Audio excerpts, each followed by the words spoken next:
خلقت کما تشاء، محبوب کی محفل کو محبوب سجاتے ہیں، آتے ہیں وہی جن کو سرکار بلاتے ہیں۔ حمد و صلات کے ان مختصر سے کلمات کے بعد نہایت ہی واجب الاحترام سامعین و حاضرین، انتہائی آپ خوش قسمت ہیں آج ایسی پاکیزہ محفل میں بیٹھنے کا آپ کو موقع ملا ہے، جس کو نہ صرف یہ میڈیا والے کوریج دے رہے ہیں بلکہ اللہ کی نورانی مخلوق فرشتے اس کو کوریج دے رہے ہیں۔ سبحان اللہ۔ اور میں حدیث مبارکہ کا مختصراً مفہوم بیان کر کے بات کو آگے بڑھاتا ہوں، بلکہ یہ ایسی محفل ہے کہ جس محفل کا ذکر عرش کا خالق اپنے فرشتوں کے سامنے فرما کر فخر محسوس کرتا ہے۔ سامعین محترم، حدیث مبارکہ کا مفہوم ہے سرکار دو عالم صلی اللہ تعالی علیہ وسلم ایک وقت اپنے مقدس حجرہ سے مسجد کی طرف نکلے، صحابہ کرام رضوان اللہ تعالی علیہم اجمعین ایک مجلس میں بیٹھے ہوئے تھے۔ سرکار دو عالم صلی اللہ تعالی علیہ وسلم نے آ کر ارشاد فرمایا ہے، میرے صحابہ یہاں پر کیوں کر بیٹھے ہوئے ہو؟ صحابہ کرام نے عرض کی، یا رسول اللہ صلی اللہ علیہ وسلم، ہمارا یہاں پر بیٹھنے کا مقصد یہ ہے کہ ہم اللہ کی حمد بجا لا رہے ہیں، اس کا ذکر کر رہے ہیں، اس لیے کہ اس نے ہمیں ہدایت سے نوازا ہے، اور من علینا بکا یا رسول اللہ، آپ کے ذریعے اللہ نے ہم پر احسان فرمایا ہے، ہم اس لیے یہاں پر بیٹھے ہیں۔ حضور نے ان سے جب وہ حلف پی لیا اور پھر آخر میں فرمایا، اے میرے صحابہ، میں نے تم سے حلف اس لیے لیا ہے کہ تم واقعی اسی مقصد کے لیے بیٹھے ہوئے ہو، اس لیے کہ تم تو یہاں پر بیٹھے ہوئے تھے، ابھی جبریل امین حجرے میں میرے پاس آئے ہیں اور آ کر رب تعالیٰ کا یہ پیغام دیا ہے کہ اے محبوب، تیرے یہ جو غلام یہاں پر بیٹھ کر میری حمد بجا لا رہے ہیں، میرا ذکر کر رہے ہیں اور تیری تشریف آوری پر شکر بجا لا رہے ہیں، رب تعالیٰ عرش کا جو خالق ہے وہ فرشتوں کے سامنے اس محفل کا تذکرہ فرما کر اور فخر فرما رہا ہے کہ میرے محبوب کے امتی آج یہاں پر بیٹھ کر رب تعالیٰ کے اس احسان کا شکر بجا لا رہے ہیں۔ سبحان اللہ۔ آج یہاں پر ہمارے بھی بیٹھنے کا مقصد یہی ہے، اللہ پاک ہماری بھی اس محفل کو قبول فرمائے، اور کیوں نہ قبول ہوگی، آج دل باغ باغ ہو گیا ہے۔ ہمارے یہاں پر سٹیج میں موجود وہ اسپیشل بچے، وہ اسپیشل پرسن کہ جو معاشرے میں، جس معاشرے میں ہم رہ رہے ہیں، بظاہر جو رب تعالیٰ نے ہمیں آزاد دیے ہوئے ہیں، رب تعالیٰ کا بڑا عطیہ ہے، رب تعالیٰ کا بڑا عطیہ ہے، اور ان میں سے کئی ایسے ہیں جو آنکھوں کی نعمت سے محروم ہیں، لیکن رب تعالیٰ نے ان کے دل کو نور سے منور کیا ہوا ہے، اور رب تعالیٰ نے ان کے جو دل کو نور سے منور کیا، آج اس کا یہ پرچار اسٹیج پر بھی کر رہے ہیں کہ یہ وہ مہینہ نبی رحمت صلی اللہ تعالیٰ علیہ وسلم کے تشریف لانے کا جو مہینہ ہے، جہاں پر دوسرے لوگ سیلیبریٹ کر رہے ہیں، انہوں نے آ کر ہمیں یہ پیغام دیا ہے کہ ہم بھی کسی سے پیچھے نہیں ہیں۔ بے شک ہم اپنی اس معذوری کو، ہماری جو معذوری آپ دیکھ رہے ہیں، اس کو ہم عذر نہیں بنا رہے ہیں، بلکہ کہیں آنکھوں والوں سے تو یہ بہتر ہے کہ جو اپنے محبوب کی نعتیں گا رہے ہیں، اپنے محبوب کے تذکرے گا رہے ہیں۔ سامعین محترم، ایسوں کے لیے ہمارے سرکار دو عالم صلی اللہ تعالی علیہ وسلم نے بڑی خوبصورت تعلیم دی ہے، بڑا خوبصورت پیغام چھوڑا ہے۔ سامعین محترم، ہر دور میں ہر نبی نے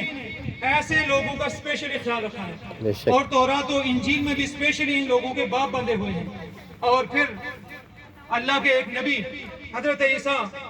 علیہ نبینا علیہ السلام، جو اسپیشلی ان کو ایک جو معجزہ دیا گیا تھا، اسپیشلی جو معجزہ کہ جو آنکھوں سے محروم ہیں اور جو جذام کے مرض میں مبتلا ہیں، آپ اسپیشلی ان کا علاج کیا کرتے تھے۔ آپ نے اپنے عمل سے بھی ہمیں یہ درس دیا ہے کہ ایسے لوگوں کا سہارا بنے۔ سرکار دو عالم صلی اللہ تعالی علیہ وسلم کے ایک فرمان کا مفہوم ہے، سرکار دو عالم صلی اللہ تعالی علیہ وسلم نے فرمایا کہ رب تعالیٰ اپنی دو محبوب چیزیں، حبیبہ طے کے کلمات بھی ہیں، کریمہ طے کے کلمات بھی ہیں، ان دونوں سے مراد آنکھیں ہیں۔ رب تعالیٰ اپنے بندے کی ان دو محبوب اور عظیم ترین نعمتوں میں سے اگر کسی نعمت کو لے لیتا ہے، بندہ جب صبر کرتا ہے اللہ پاک اس کے بدلے میں اس کو جنت عطا فرماتا ہے۔ سبحان اللہ، بے شک۔ اور معاشرے میں ہماری خرابیوں میں سے ایک خرابی یہ بھی ہے، اگر کوئی بچہ، کوئی شخص جسمانی تکلیف میں، مالی نقصان میں، یا اولاد کی طرف سے کسی پریشانی کا اس کو سامنا کرنا پڑے، اس وقت ہمارے ذہنوں میں سوال ہوتا ہے۔ ہم تو ہر چیز کو اپنے ذہنوں کے مطابق اس کو تولتے ہیں نا، اپنے ذہنوں پر ہم سمجھتے ہیں پتہ نہیں ان کے والدین سے کیا گناہ ہو گیا ہے کہ سزا جو ہے وہ اولاد کی صورت میں مل رہی ہے۔ سامعین محترم، ہم ایسی باتوں کو اپنے عقل کے ترازوں پر نہ تولیں، بلکہ حضور کی سیرت اور آپ کی شریعت جو ہے وہ ہمیں یہ پیغام دے رہی ہے۔ سرکار دو عالم صلی اللہ تعالی علیہ وسلم کی حدیث مبارکہ کا مفہوم ہے، سرکار نے فرمایا کوئی بھی مرد یا عورت جب وہ اپنی ذات، اپنے مال یا اولاد میں سے کسی طرح سے بھی اس کو آزمایا جاتا ہے، اس کو آزمایا جاتا ہے، پھر وہ صبر کرتا ہے، اللہ پاک صبر کے بدلے میں اس کے گناہوں کو معاف فرما دیتا ہے۔ سبحان اللہ۔ یہ حدیث مبارکہ ہمارے لیے مشعل راہ ہے، اور ایسے لوگوں کو ہم دست و بازو بنے کہ جن کے بچے اسپیشل ہیں، ان کو اگر کسی اعضاء کی نعمت سے محروم جو ہے وہ ہیں، ہم ان کا سہارا بنیں، ہم ایسی باتیں کر کے ان کے دل کو نہ دکھائیں، بلکہ رب تعالیٰ کے جو ان پر انعامات ہیں۔ اور پھر یہ بھی حدیث مبارکہ آپ نے بارہا مرتبہ سب نے سنی ہوگی کہ انسان کو جب بھی کوئی کانٹا بھی چبھتا ہے، اللہ پاک اس تکلیف کے بدلے میں اس کے گناہوں کو معاف فرماتا ہے۔ تو کیا اولاد کی تکلیف جب والدین کو یا کسی بھی اس کے ریلیٹیو کو پہنچتی ہے، اس پر جو صبر کرتا ہے، کیا اللہ پاک ان کے گناہوں کو معاف نہیں فرمائیں گے؟ بے شک کریں۔ یہ رب تعالیٰ کا بڑا انعام ہے، کرم ہے، اللہ پاک ہمیں صبر عطا فرمائے۔ اور پھر وہ حدیث مبارکہ میں مَن یُرِدِ اللَّهُ بِهِ خَيْرًا يُصِبْ او کما قال علیہ الصلوۃ والسلام، کہ رب تعالیٰ جس کے لیے بلائی کا ارادہ فرماتا ہے، بلائی کا ارادہ فرماتا ہے، اس کو مصائب میں مبتلا کرتا ہے، پھر مصائب میں جب وہ صبر کرتا ہے، رب تعالیٰ اس کو اس کی جولی میں خیر و برکات کا نزول فرماتا ہے۔ سامعین محترم، اس محفل کو اور جو دیا فاؤنڈیشن ہے اس کی روح رواں محترمہ عائشہ رحمان صاحبہ کا میں تہ دل سے مشکور ہوں کہ جنہوں نے بھی اپنی معذوری کو معذوری نہیں سمجھا، بلکہ کہیں معذوروں کو پاؤں پر کھڑا کرنے کے لیے وہ باعث اور ذریعہ بنی ہیں، اور آج یہاں پر کہیں بچیوں نے اس کا ذکر بھی کیا ہے۔ اللہ پاک ان کے حوصلوں میں اور ان کی ہمت اور ان کے جتنے بھی جو ہے وہ منصوبے ہیں، اور اسپیشلی انہوں نے یہاں پر جو ذکر کیا ہے کہ ایسی محفلوں کا انعقاد کرتے ہوئے اس دنیا سے وہ چلی جائیں، اللہ پاک ان کی جملہ نیک دعاؤں، نیک خواہشات اور مقاصد میں ان کو کامیابی اور کامرانی عطا فرمائے۔ اور اسپیشلی جو اس دیا فاؤنڈیشن اور اس طرح کے جو تنظیمات ہیں ان تعاون کرتے ہیں ان کے ساتھ، اللہ پاک ان کے مال میں، ان کی جان میں، ان کی اولاد میں برکتیں نازل فرمائے۔ یہ بے رب سے گفتگو کی ہے، وقت کا خیال رکھتے ہوئے اللہ پاک ہماری اس حاضری کو اپنی بارگاہ میں شرف قبولیت عطا فرمائے۔ بارک اللہ، بارک اللہ، بارک اللہ، جزاک اللہ خیر خیرہ، جزاک اللہ خیرہ، ماشاء اللہ، مولانا صابر صاحب خوبصورت انداز میں آپ کو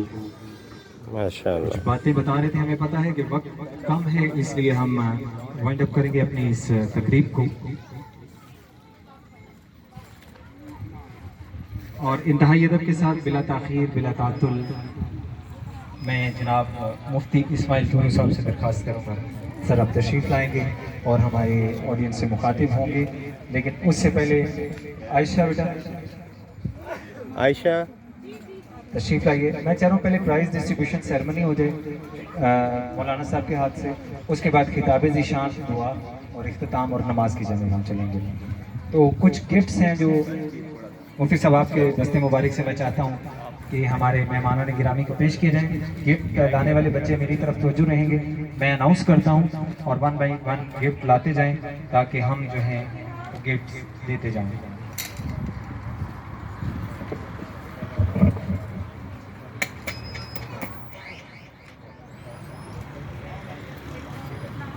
پہلا جو گفٹ ہے سرٹیفکیٹ ہے۔ گفٹ سرٹیفکیٹ سے بڑا کوئی گفٹ نہیں ہوتا۔ سیڈم اسکول کے پرنسپل ہیں